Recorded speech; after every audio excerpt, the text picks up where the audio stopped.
have your daily conditioning routine for the main body parts, the main joints, which seem to have a knock-on effect with all the other joints in the body. And the idea behind this is that we are every day checking in with the accessibility and the range of motion that we have within those joints. And if we don't sort of really find the outer ranges of motion within those joints, and after a while we start to lose that ability to have that range of motion. So think of it like flossing your teeth or cleaning the edges of a window. So we're always sort of really trying to clean the outer edges of our joints, clean the outer edges of the window, so you make sure you can see properly, or you can make sure you can move properly. So there's a few guidelines and principles that we want to apply here. And the first one is that we're only trying to move said joint. So if, for example, we're moving through the neck, we only want to be moving from the neck, and the rest of the body needs to stay very, very still. So you want to think of yourself like a bodybuilder or a statue that's not allowed to move any other body part apart from the joint itself. Now, the way that we do that is we apply tension through the entire kinetic chain, through the entire musculature system. And we irradiate this energy from sort of breathing in through the nose, trapping air into the core, and then sort of taking that energy into the rest of the body. So as you can see here, I'm standing very tall. I'm rooting my feet down into the ground, but I'm also drawing my knees into my quadriceps. I'm engaging the quadriceps, engaging the glutes, engaging my tummy muscles, and so on and so forth. Number 2 is that we are trying to really find the outer ranges and the outer limits of our range of motion within that specific joint. So a lot of these movements are quite circular in nature. So always think, I'm trying to create a bigger circle. That's always what you want to be thinking. And lastly, number 3, we want to be mindful of any pain that we might experience in any of these exercises. So if you do experience pain, especially closing angle joint pain, and I will explain this in a minute, then that's something that you might want to get checked out by a therapist, just so they can get their hands on you and just work through any sort of tissue restrictions that you might be having. In terms of pain and how we manage it with this process, you basically take all the tension out of the body and go past that range that feels a bit painful. Once the pain goes, then you can switch the tension back on again, and then carry on moving through the circle. But I'll explain more of that when we start to do the first controlled articular rotation, which is going to be for the neck. So I want you to get yourself set up where your feet are rooted into the ground. You're standing up nice and tall, engaging through the quadriceps, drawing the kneecaps in, engaging the glutes, and take the arms down by the side, and imagine that you're holding quite heavy weights with the arms, so that will pull the shoulder blades down the body and pull the shoulders out of any particular movement where they might end up getting involved. So we're starting with the neck here. And what we're going to do is going to start to draw the chin down through to the chest. So I'm feeling a stretch into the back of the neck. And then I'm going to start scraping my chin across my collarbone to the right and looking towards the right shoulder here. So just be mindful that you really want to make sure that the left shoulder doesn't hike up and that you're using your eyes to really guide this movement. Now we start to look back behind us and coming up into extension. Again, chin and eyes leading the way. Down towards the left shoulder, and then again bringing the collarbone, chin across the collarbone back to the start. I'm going to then show you the side profile here. So you can see here, I'm really using my eyes to guide my motion of the neck. And then starting to follow the eyes behind, coming up all the way up into neck extension, round to the other side, dropping down, and then coming back through to the center. Now, if we just go back here, and I'll explain very, very quickly what closing angle pain is and open angle. So here you can see this angle is much smaller than this angle here. This is your closing angle, this is your opening angle. If you experience closing angle joint pain, take away all the tension of the body, keep working through the range of motion until it's pain-free, then switch on the tension and then continue to move. If you get open angle pain, this is more just muscular tension and we're getting a little bit of stretch through the body. So this isn't anything to worry about, but this is something to be mindful of. And if it continues to happen, then, like I say, get a therapist to have a look. Okay, so that was 1 full repetition there and back. I would like you to complete another 2 there and back, so that sort of makes 6 repetitions in total. The next body part that we're going to move on is to the thoracic spine. So I'm just going to fast forward here, and here we are. Okay, so you're going to hug yourself like a vampire, and you're going to pull your shoulder blades out the way, so you're almost coming into a shoulder blade protraction. And then we're going to be working through different movements within the upper spine, within the thoracic spine. So namely flexion, extension, side flexion, and rotation. These are going to be the 4 movements that we're going to be working on. So the first part is coming into flexion. So we're coming and rounding through the spine. Again, same principles, radiating energy into the rest of the body. And then from there, we're going to come into a rotation to the right. So I'm sending my upper body over towards my right hip, but notice that my pelvis doesn't change direction. So my pelvis is still facing forwards. And then from there, we're going to come into side flexion. So you're basically going to lean your right elbow into your right hip, like so, finding that side flexion and that space in the back. And then from there, we're going to start to come into extension. Now, extension can be a little bit tricky. You're going to keep the chin remaining quite close to the collarbone. It's quite easy to lift the neck and almost come into extension in the neck rather than the back and rather than the thoracic. But you're going to start to create a semicircle. So we're leaning back and drawing a semicircle all the way to the left. And then we'll come into side flexion on the left there. From there, we're going to come into rotation on the left, trying to keep the pelvis still. Mine got a bit moved a little there, and then coming into flexion again. So that's 1 half repetition, and you're going to do the same on the other side. So I'll show you from the side. We're coming into flexion first, rotation to the left. We come into side flexion by leaning the left elbow into the left hip.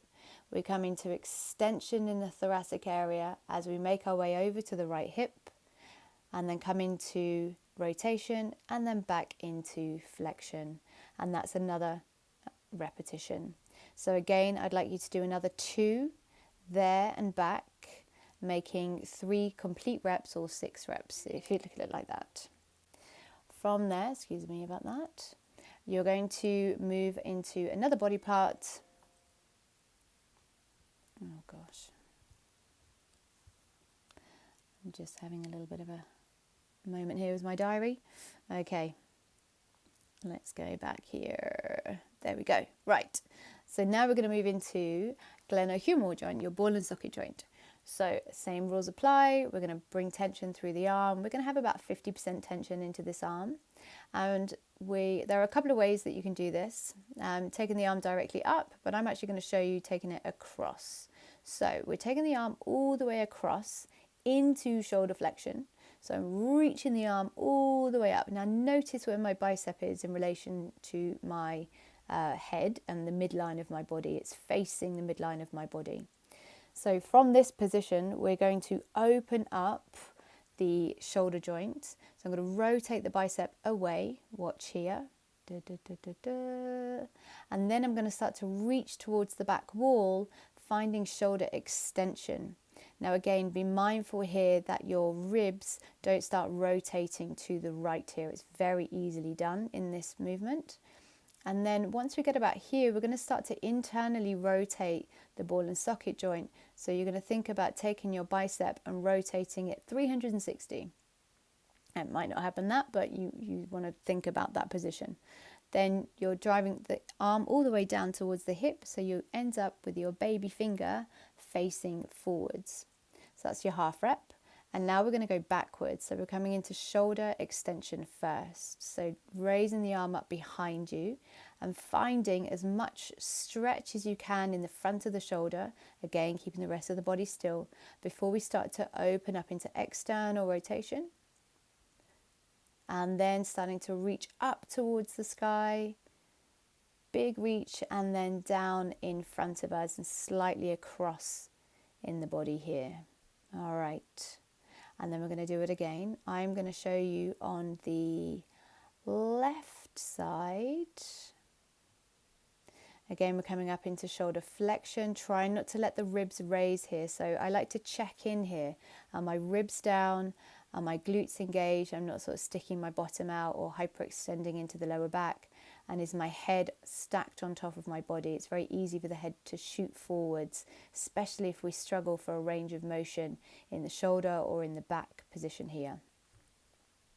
So again, we're going to start to open up the bicep, rotate the arm, the ball and socket joint away, taking it back behind us, finding that stretch in the front of the shoulder, and then rotate the arm inwards one more time, internal rotation, all the way down to the hip, and then release the tension, switch on the tension. We're going to go again. Shoulder extension first. Again, just check in, hold that position. Can you get a little bit higher before you open up the ball and socket joint? Then we start to open up. Then we start to come all the way up into shoulder flexion. Again, check in with the ribs, check in with the glutes, and then bringing the arm all the way down. So that is one full repetition there and back. I'd like you to do 3 on each side. So pause this video, go ahead and do those, and then we're going to move on to the next body part.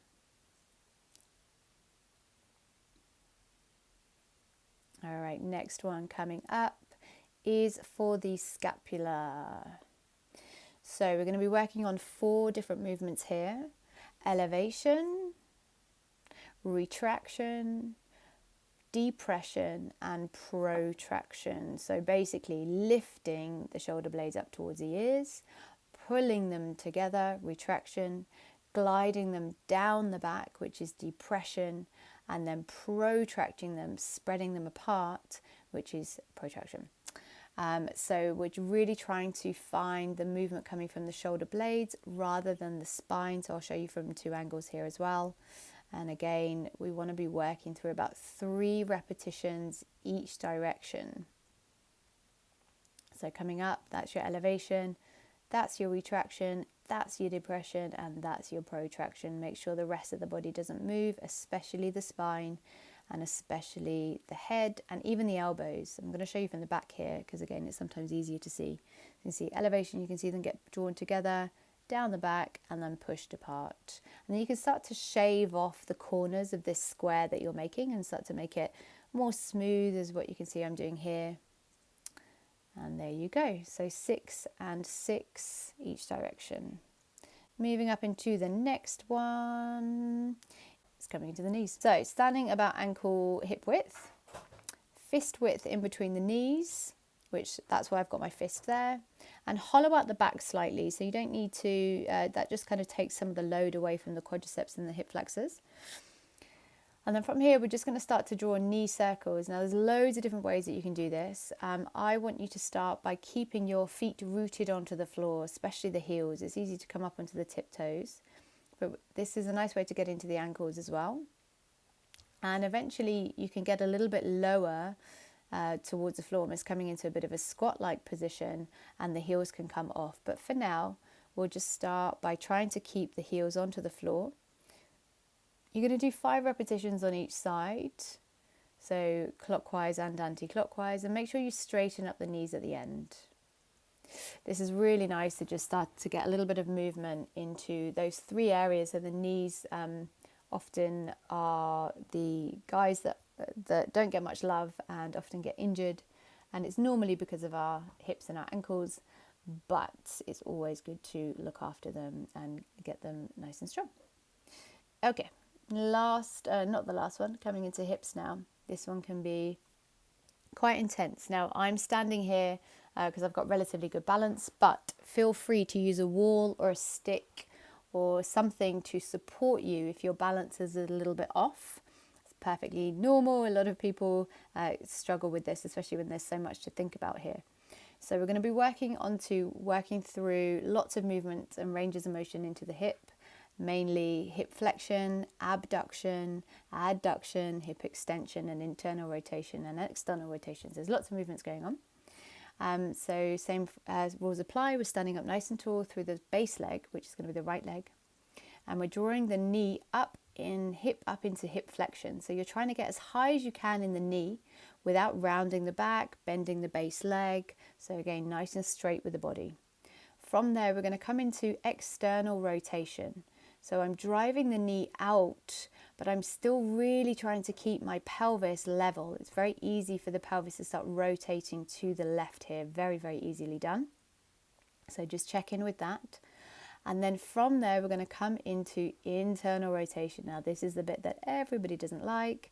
So we want to try and rotate the shin on the knee axis. So where the knee is at the moment, I'm going to have to drop it down because I don't have that range of motion. You're basically trying to rotate the shin parallel. So the knee doesn't move, but we rotate around the knee axis, working into internal rotation. It will probably feel a bit crampy through the hip, and then you're going to come into extension. So I start to glide the knee backwards, engaging through the glutes, starting opening up the front of the hip. Then I start to bring the knee down to the other knee, and that is my repetition. I'm going to show you from the side.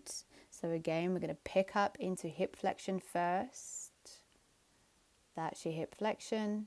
Then from there, we're coming out into abduction. So sending the knee out to the side without rotating the pelvis to the same direction. So make sure the pelvis is facing forwards.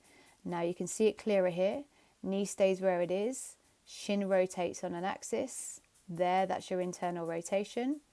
And then from there, we start to come into hip extension. So I'm sending the knee back, opening the front of the hip, and then bringing knee down to knee.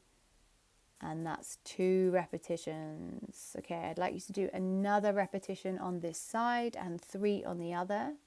And that is 3 full reps on each side. Okay, last one. Coming on into ankles. And I'm going to show you 2 varieties here. So once you know this video, feel free to skip. But we are going to do it either standing or sitting down. If you want to jump straight to the sitting down because balance is off, then feel free to do so. So again, we are rotating around the axis of the ankle joint here. So this part doesn't want to move, as well as the shin bone or the thigh bone. So you're basically trying to get this entire line to be facing forwards the entire time, rather than it rotating out to the side or inwards, which you might see in a minute. I might end up messing this one up. So you're coming all the way down into plantar flexions, really point the toes, and then start to draw the toes, big circle in and up. So we're dorsiflexing, and then we're taking the foot out into eversion, and then again back down. You might find that your foot cramps up with this as well, which I'm pretty sure mine did there as well. All right, so from here we're coming into eversion, big circle, pointing through the toe, all the way up, and then again all the way around, trying to draw as big a circle as we can, and then back in, trying to keep the shin and the thigh bone facing forwards the entire time. I am going to, okay, so now we're changing direction. So again, drawing inwards, pointing the toe down towards the floor, and then everting the foot outwards and really drawing the foot up towards the shin. So I'd like you to do 3 repetitions of this on each side or each direction. And on the right, I'm going to show you how to do it from the floor. So you're going to lock in the leg and lock in the shin bone by holding it like that. And then again, you can just be a little bit more confident that it's not going to move anywhere because you're physically holding it down. And you'll be working through 3 repetitions clockwise, 3 repetitions anti-clockwise. Same principles.